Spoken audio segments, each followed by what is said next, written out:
Okay, so we're going to have a go at a bank reconciliation statement using a exam paper from January 2012, and it's the ACCM1 paper. So we've got Paula Richards. She sells men's clothing. She received a bank statement for a business account dated 24th of November 2011, and the figures shown on the bank statement are correct. Her cash book balance at that date did not agree with the closing balance on her bank statement. So as we can see there, we've got 698 on our cash book. We've got 1207 on our bank statement. Okay, so we're going to adjust for that. We're going to do the bank reconciliation statement and make sure everything's correct. Okay, so first thing I'm going to do is tick off items that appear on both. So the balance brought down on the cash book is 988 on the credit, 988 on the debit of the bank statement, but remember the bank statement is from the bank's point of view. So they're both the same, they're both minus 988. I'm then going to go through, I'm going to tick off items that appear on both. So I've got P Hunter at 80, that appears on the debit side of the cash book, it appears on the credit side of the bank statement, so that's correct. Any other items that I've got? So I've got 255, I can't see on there, no. 163, can't see. 208, I can't see. No, I've just got those two items there, the opening balance and P Hunter. What I can see though is that Umar Alam is at 163 and I've got it at 136 on the bank statement, and we're told that the bank statement is correct. So I'm now using my bank statement to identify errors in my cash book, and I've already found one. This Umar Alam is incorrect. It's correct on my bank statement though. Okay, so I'm going to have to adjust my cash book for that error. Okay, so I'm going to do that in a second. So I've ticked off items that appear on both. Great. So my next step then is to complete my cash book with items that are unticked on the bank statement. So I'm going to do that right now. So my closing balance on my cash book is 698. I'm going to put that in again. I don't have to do these entries again because they're already been balanced off. So I'm just starting from underneath there. Okay. Now the first thing I'm going to do is I'm going to make this adjustment for Umar Alam that we've got there, that 163 and the 136. I want to make sure that I fix that error. So it's increased my account by 136. It should have been by 163. It should have been 136. So what's that difference for 27, isn't it? £27 difference between the two. So I'm going to take £27 away from my cash book, and that'll fix that 163. It'll fix the 136. I'm just going to tick the 27 off as well. Just that now shows that I've recorded that transaction. So I've still got some unticked items on my bank statement. I'm going to put them into my cash book. So bank charges, debit on the bank statement. It's going to be a credit to my cash book of 85. Okay, bank interest, credits with 46 on the bank statement.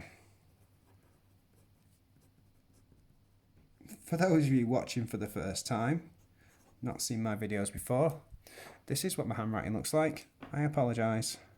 Alright, so I'm going to tick off the 46 as well. I'm going to tick off the 85 as well because they're now on both. The P Hunter check on the debit doesn't appear on the credit of my cash book, so I'm going to put that in. That is an unpaid or dishonoured check. So originally it's gone into the account at 80. It's now coming out because the bank statement tells me that it was dishonoured. And then lastly, I've got this 316 on the debit. It's a direct debit. It's going to credit my cash book. at 316. So now everything is ticked off on my bank statement. Everything that is on the bank statement now appears in my cash book. Okay, and my cash book there is being updated. I've still got those unticked items from before, the 255 and the 208. Okay, but I'm going to balance off this cash book now. So, calculator. So 698 plus 27 plus 85 plus 80 plus 316 equals 1206. 1206 on the other side to balance it off. And my carried down figure is going to appear on the debit because it's the smaller side. So take away 46 and I get 1160. So my carried down is 1160, which means my brought down is 1160. Okay. I'm now going to start my bank reconciliation statement at the bottom. All right, so it's dead quick, dead easy. So balance as per the cash book.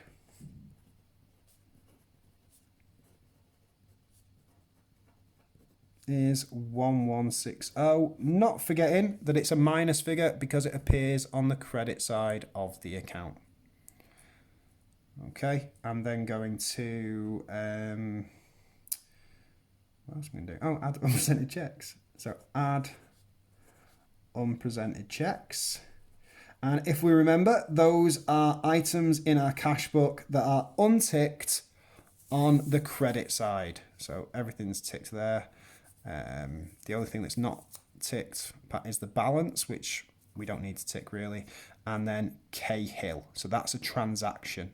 Balances you can leave, but transactions need to be recorded. So Cahill 208, and we're going to add 208 to our bank reconciliation statement. We're then going to take away any unpresented checks. So we're doing outstanding lodgements now. That's whoever just came into the room's fault. So outstanding lodgements there, unticked items on the debit side that have increased our account that shouldn't have done because they don't yet appear on the bank statement. And we've got M. Burns at 255. 255. So if we take that away, and that should give us the balance as per the bank statement.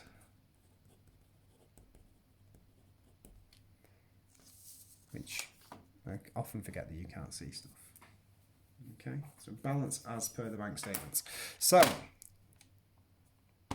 minus 1,160 plus 208 minus 255 gives me minus 1,207. So the balance as per the cash book started at 1160. I added back those unticked items on the credit, which was Cahill at 208. Took away the outstanding lodgement from M. Burns of 255. That was on the debit side, unticked in my cash book. And if I add that all up, I get 1207. Now, if I've done this right, then you'll get to see this video. If I have done it wrong, you'll never get to see it. And I have the balance as per the bank statement was 1,207 on the negative. All right. So nice, quick, easy bank reconciliation statement. Hopefully you understand that. Any problems, give me a shout.